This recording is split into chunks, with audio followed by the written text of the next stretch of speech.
જય માતાજી. અમે જઈએ છીએ આજે ચારોલ ગામના વિહતમાના મંદિરે દર્શન કરવા, અને તમને પણ અમે દર્શન કરાવીશું. તો ચાલો આપણે ચારોલ ગામના વિહતમાના દર્શન કરવા. બોલો વિહત માતની જય. આપણે દેત્રોજ રોડે સીધા જઈએ છીએ ત્યારે સાદરા ગામ આવે છે. જેને પણ આ ગામો જોયા અથવા તો લોકેશનથી નીકળ્યા હોય તો કોમેન્ટમાં તે જગ્યાનું નામ જરૂરથી લખજો. તેથી આપણે સીધે જઈએ એટલે એક વિશાળ વડ આવે છે.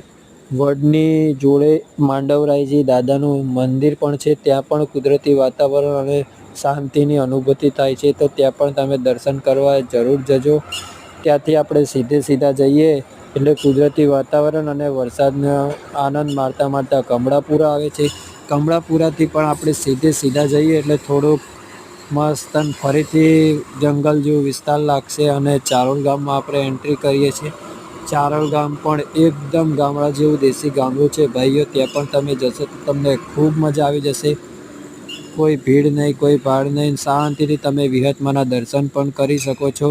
થોડો રસ્તો ખરાબ છે પણ તમને ગામડું છે એટલે જવાની અને જોવાની મજા આવી જશે. ત્યારબાદ તમે વળશો એટલે પાણીની ટાંકી આવે છે. પાણીની ટાંકીથી સીધા જશો એટલે ફરીથી એક વડ આવશે. વડેથી પણ સીધા તમે જશો એટલે પટેલોનો વાસ આવે છે. ત્યાં ગોપી પટેલના વિહતમાં એ તરીકે પણ લોકો ઓળખે છે. ત્યાંથી આપણે જમણા હાથે વળીએ એટલે વિસત મેરડીમાનો ધામ આવી જાય છે. ત્યાંથી આપણે સીધું જઈશું એટલે આપણને માતાજીના ધજાના પણ દર્શન થઈ જાય છે. અંદર સીધા જ જવાનું ત્યારે છેલ્લે વિહત મેરડીમાનું મંદિર આવી જાય છે. અમે વિહતમાના મંદિરે પહોંચી ગયા અને ત્યારે તમને ખૂબ જ શાંત વાતાવરણ, કોઈ ભીડભાડ નહીં, તમે શાંતિથી વિહતમાના દર્શન કરી શકો છો. અમને તો બહુ જ મજા આવી દર્શન કરવાની. તમે એકવાર જરૂરથી જજો વિહતમાના દર્શન કરવાની, તમને પણ બહુ જ મજા આવશે.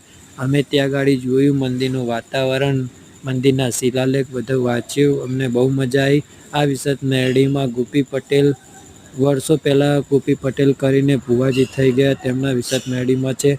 આ મોટા મંદિરની બાજુમાં તેમનું મૂળ સ્થાન પણ છે. ત્યાં માતાજીના જ્યોતના દર્શન થાય છે. ચલો તમને બતાવી દઉં. જોઈ લો, આ માતાજીના જ્યોતના દર્શન અને મૂળ સ્થાન આયરું માનવામાં આવે છે. જેને પણ દર્શન કરવું હોય તે ચારોલ ગામથી જરૂરથી આવી જજો. બોલો વિહત માતની જય.